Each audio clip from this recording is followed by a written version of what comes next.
got 25 minutes. We got to go. Hey, Wednesday. Happy New Year! Yeah. Where's the confetti, Janelle? Oh, my bad. Apple, go. Oh, wait. Of course, now it's not working. So apparently, if you do one peace sign, it's balloons. And if you do two peace signs, you get the confetti when it's working, when it wants to work. But Happy New Year, everyone. We're really excited to be back with you this first Wednesday of the new year. Say that. My name is Janelle Villiers.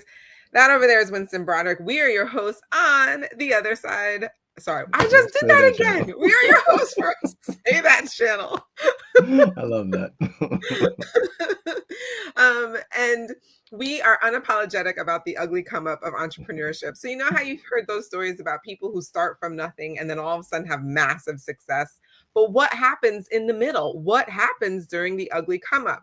Well, that's what we're here to talk about, ladies and gentlemen. What's the mindset you need to have? What are the pitfalls you need to circumvent? We are here for it all. Say that. Let's go, Donnelly. So what we typically do is we have a question, a topic of the day. We've got 25 minutes to answer it. And when we run out of time, what do? Oh, no. Well, you just pop on over to Patreon and join us in Overtime, where we get a little bit deeper. We got some really great nuggets in Overtime to share with all of you, with all of our guests. We have these amazing, amazing guests who come on and give so much of their wisdom and expertise to us. And so you definitely want to head over to Patreon to get all of those recordings and hear from them. And also today's Overtime as well. Absolutely, guys. All right, so let's jump into today's topic. Do you have enough faith to bring success to your business? This is a great question. Well, it is not just me and Winston who are going to be answering today's question. We have an amazing guest with us today. He is a father, a husband. He's an author. He is a CEO and founder. He's a multiple hyphenate entrepreneur. And most recently, I have had the honor to work with him as a Thrive and Success coach. Everybody, please welcome to the stage, Ben Parvey. Our next guest.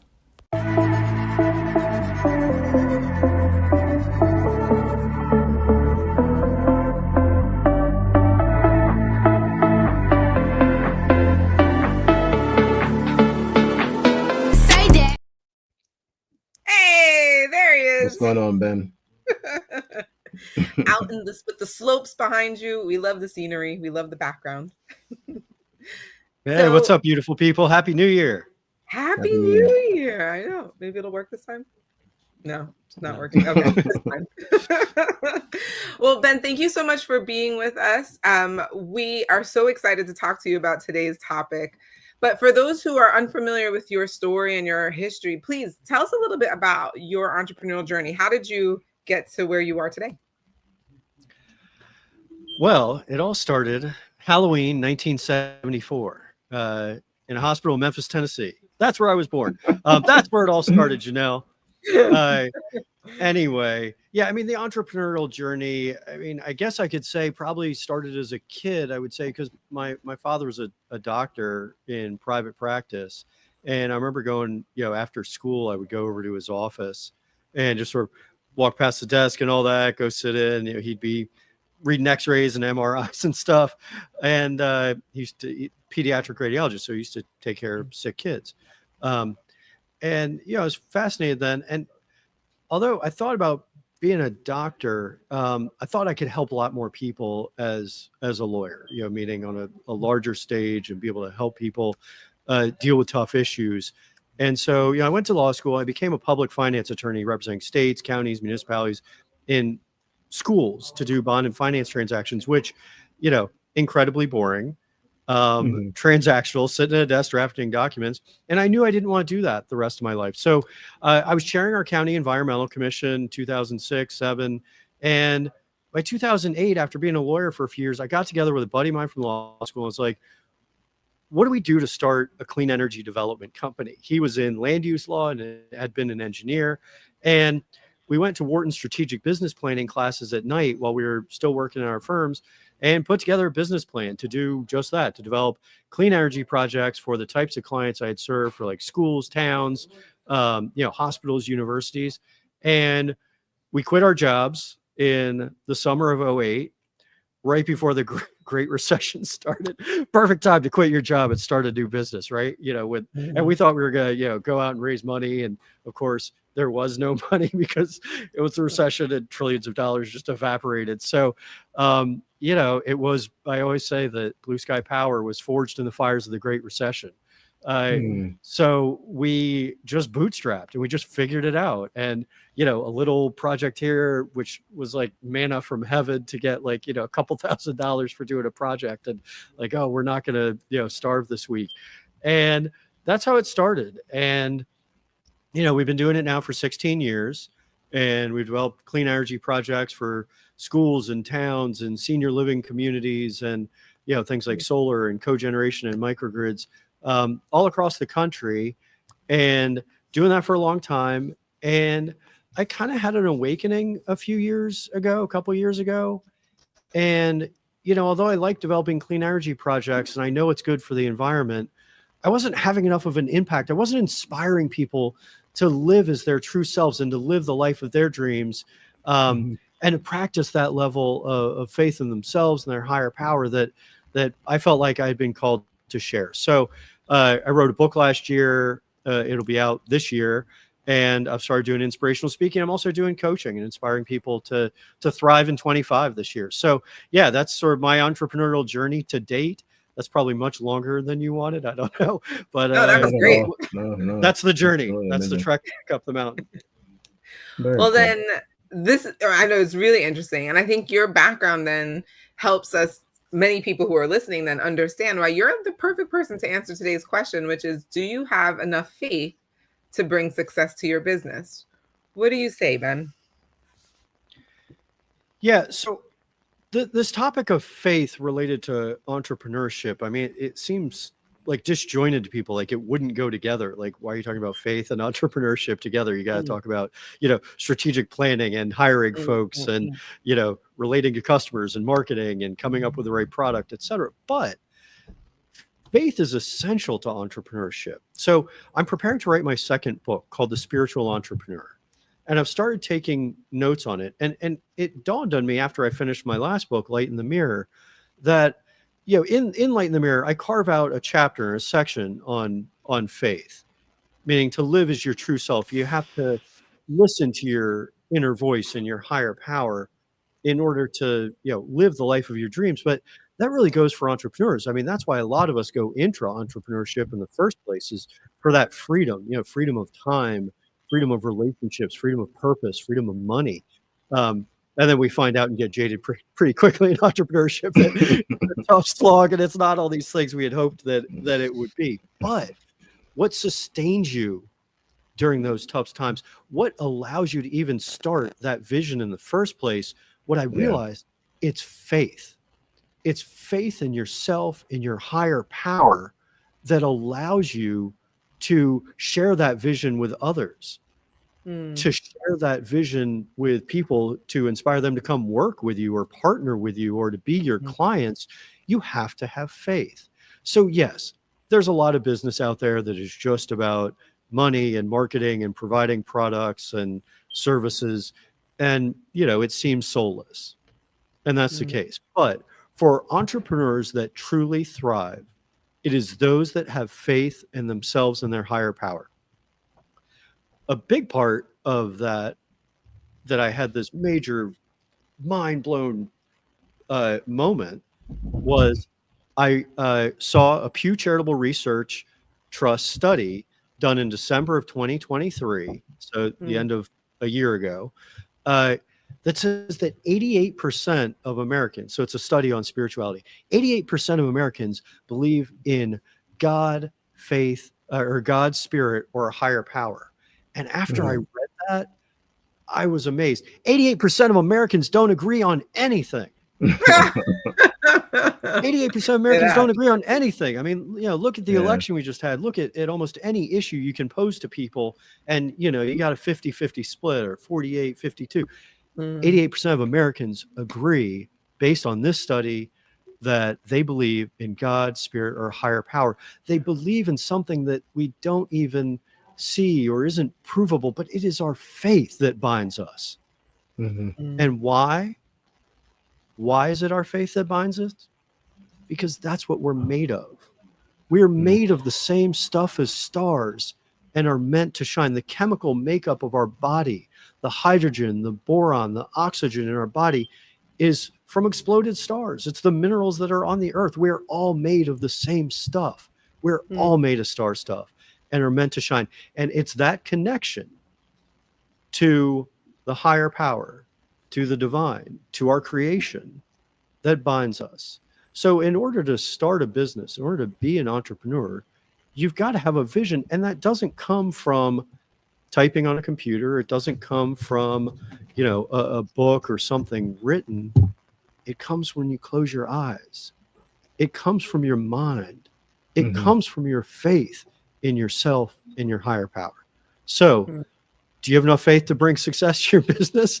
I hope so, because you're going to need a lot of it, because it's that faith as well. I mean, having been an entrepreneur and run Blue Sky Power now for 16 years, I mean, it's a roller coaster. Mm-hmm. I mean, if a company like General Motors, can go bankrupt, like you can too. Yeah. But, if someone can start, a company like Ford Motor Company and be, the success that Henry Ford ended up having, you can too. So you got to have faith in order to be an entrepreneur. You got to believe in yourself. You got to believe in other people. And you got to have faith in a higher power. So that's the premise that I'm operating on. And I will say, as my faith in spirituality and study of spirituality has increased, there's no surprise. Miracles happen. And they a few years ago, I might have said coincidence. Now I say, coincidence? I think not. It's exactly as it's meant to be. That person shows up exactly when you need them to. Yeah. That you hear from someone you didn't expect to hear from exactly at the right moment. And everything happens in order. And miracles happen every day when you open your heart and your mind to them. Wow. I love that for so many reasons. Number one, because my mantra for this year is miracle connections. Love it. And the idea of like people showing up at the exact time that they're supposed to show up, and it's all happening at the time that it should. It is resonating with me on a really large scale right now. So I really, really love that. I also love the fact that you describe how we're made up of the same stuff as stars. I never thought Star about that. people. Star child. Yeah, we all are. I actually, in my book, there's a great diagram you'll see in Light in the Mirror when it comes out, probably sometime in Q2. There's a diagram in there. Love those miracle connections, Janelle. Love it. And I mean, our being here today is a miracle connection. So there's this chart, and it shows the composition of our bodies. And there's so many more, elements in our bodies than we think of. We're made of water, so people think of, hydrogen and oxygen, but the boron and helium and all these other percentages of our bodies. There's a chart in the book that breaks out the composition of different types of stars, and it's the same thing. I mean, that's what we're made of. I mean, every single element on this earth came from blown up stars, and that's the stuff that we're made of. Very cool. What would you say? And I love that you shared with us the statistics about I guess people's belief level at this stage. In your coaching business, what have you found is, or I guess when you're coaching clients that aren't using that type of language, they're not having faith. They are, like you brought up earlier, they do want to talk strategies. How are you implementing this concept of faith into those type of meetings or helping people like that? Yeah, I mean, I pointed out, and I guess it starts out slowly. It starts with encouraging the journey inward. Instead of being outward focused on all of those things, there's a great quote. I think it's by Jim Rohn that says, if you have a job, if you work at your job, you'll have a career. If you work on yourself, you'll make a fortune. I think I just heard that this past week, actually. Yeah, and yeah, I mean, again, coincidence? I think Yeah. not. Actually, I know I did. And in that, it just, whatever your fortune is to you, it doesn't necessarily have to be money. It can be, the time you spend with family, or the freedom to do the things that you want to do, to take off a day, to take your kid to go do something he wants to do, like I'm doing today. And so, I don't necessarily tell someone, hey, look, you need to sit down and pray to God, because like I said, the divine spirit, higher power, that's different things to different people. So I'm not going to encourage a coaching client to sit down and pray. Instead, I'm going to describe to them meditation and journaling. Start that journey inward. The more time you spend being able to, work on yourself, like Jim Rohn suggests, the more you'll realize that it's from within. It's that trust in your higher power and faith in yourself and the larger divine that enables you to be successful in life. It also lets you strip away more things when you realize what matters and what doesn't matter. So true. It's so funny. I was thinking the same thing, a similar thing. There it is. There's the quote. Thank you, Jim Rohn. Thank you. I was thinking the same thing. Like, what do you tell, or when you work with people who don't have faith, like, what do you do? And so I love that you started with having them reflect within. I think awareness is the first step to anything, right? You got to name it to tame it. And if you're not aware of it, then how are we going to move forward? And I wonder if you have any examples. I love stories. I would love any examples that you have of anybody that you worked with where something that you worked on together, or something that they noticed, but there was a change in their level of their faith and how that helped them in their business.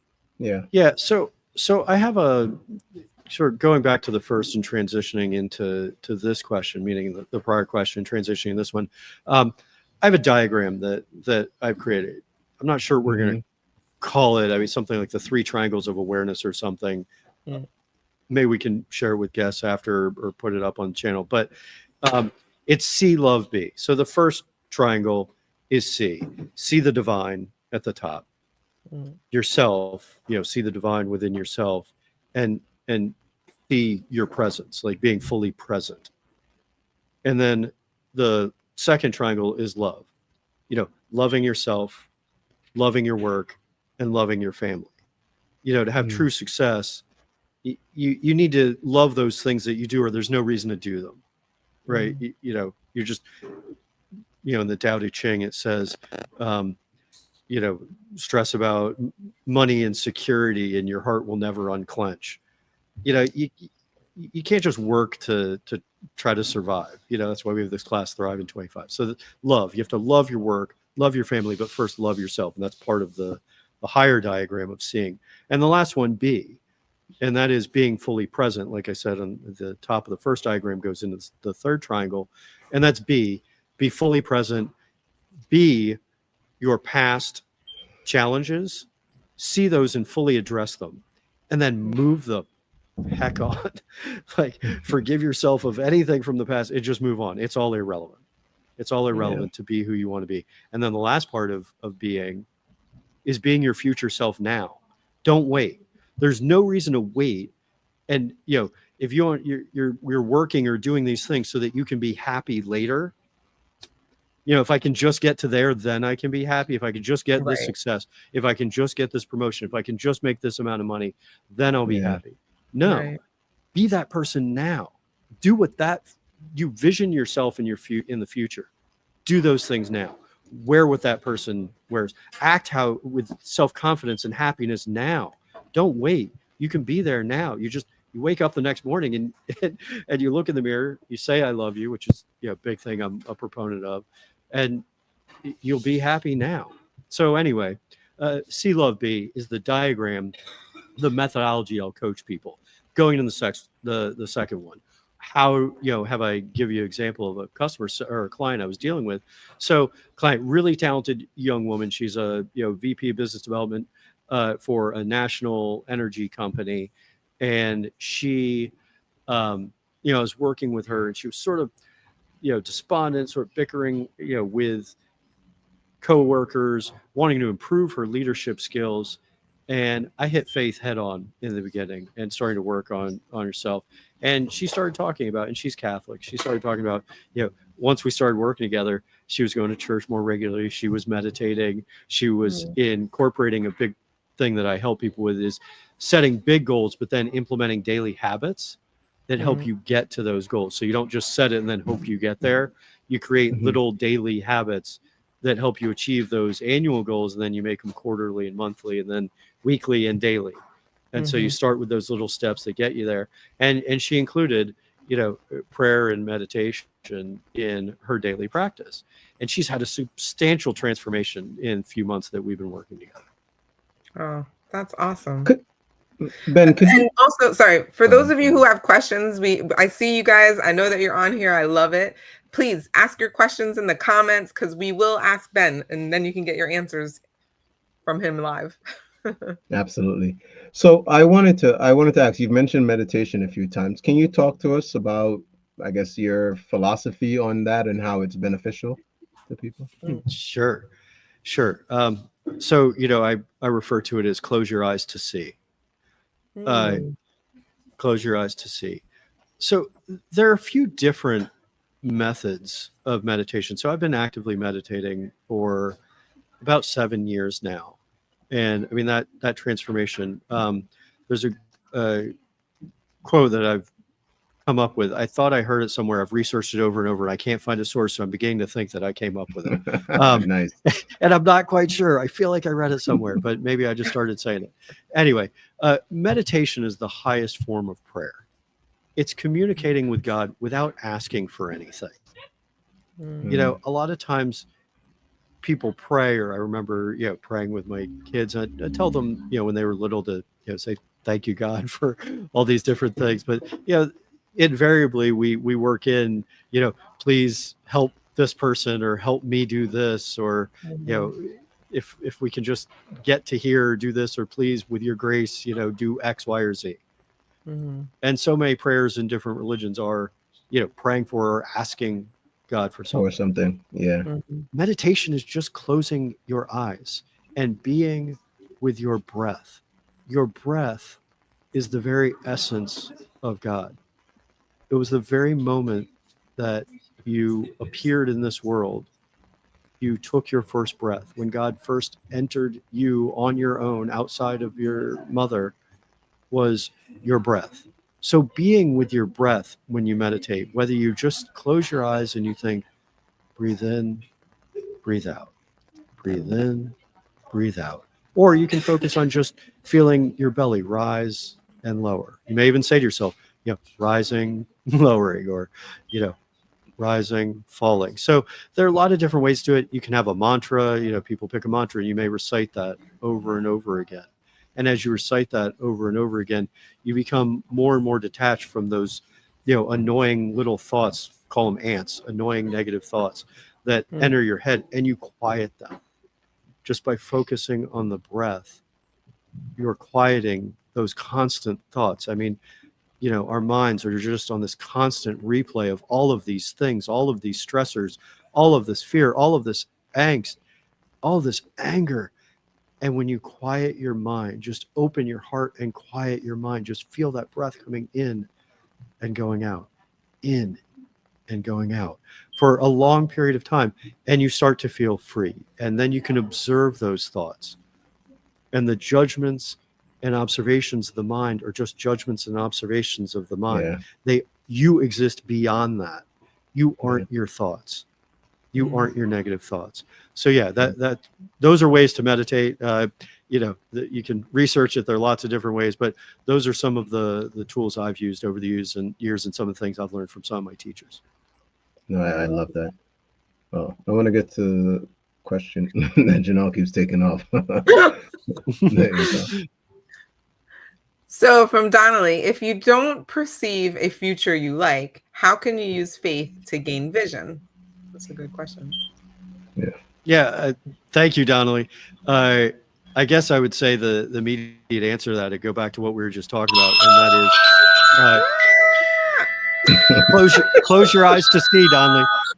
Close your eyes to see, Donnelly. Close your eyes to see. Quiet your mind. Well, we are gonna have to get into the rest of that in overtime. I just put the link that you can watch it all in overtime. We're gonna go into overtime with Ben. Join us in overtime so you can get the answer to that question. I'm really excited now to get into Absolutely. But Before Ben we is a real jump though, person, so there we please go. reach out to Ben. He is everywhere. He's on Instagram. He's on TikTok heavy. I saw that, Ben. You're on TikTok. Every day we do your daily fortune. Oh, I love that. You can find his website there. You can email him. He will respond. This has been amazing. We definitely got to have you back, Ben. This has been really good. Happy to come back. Absolutely. All right, guys, before Thank you you, go, if you haven't already, make sure you subscribe, like the video, and share it with somebody who you think would this could add value to. But until we see you guys next time, as always, remember, you deserve the good life. Say that. Say that. We'll see you guys soon. Say that. Overtime.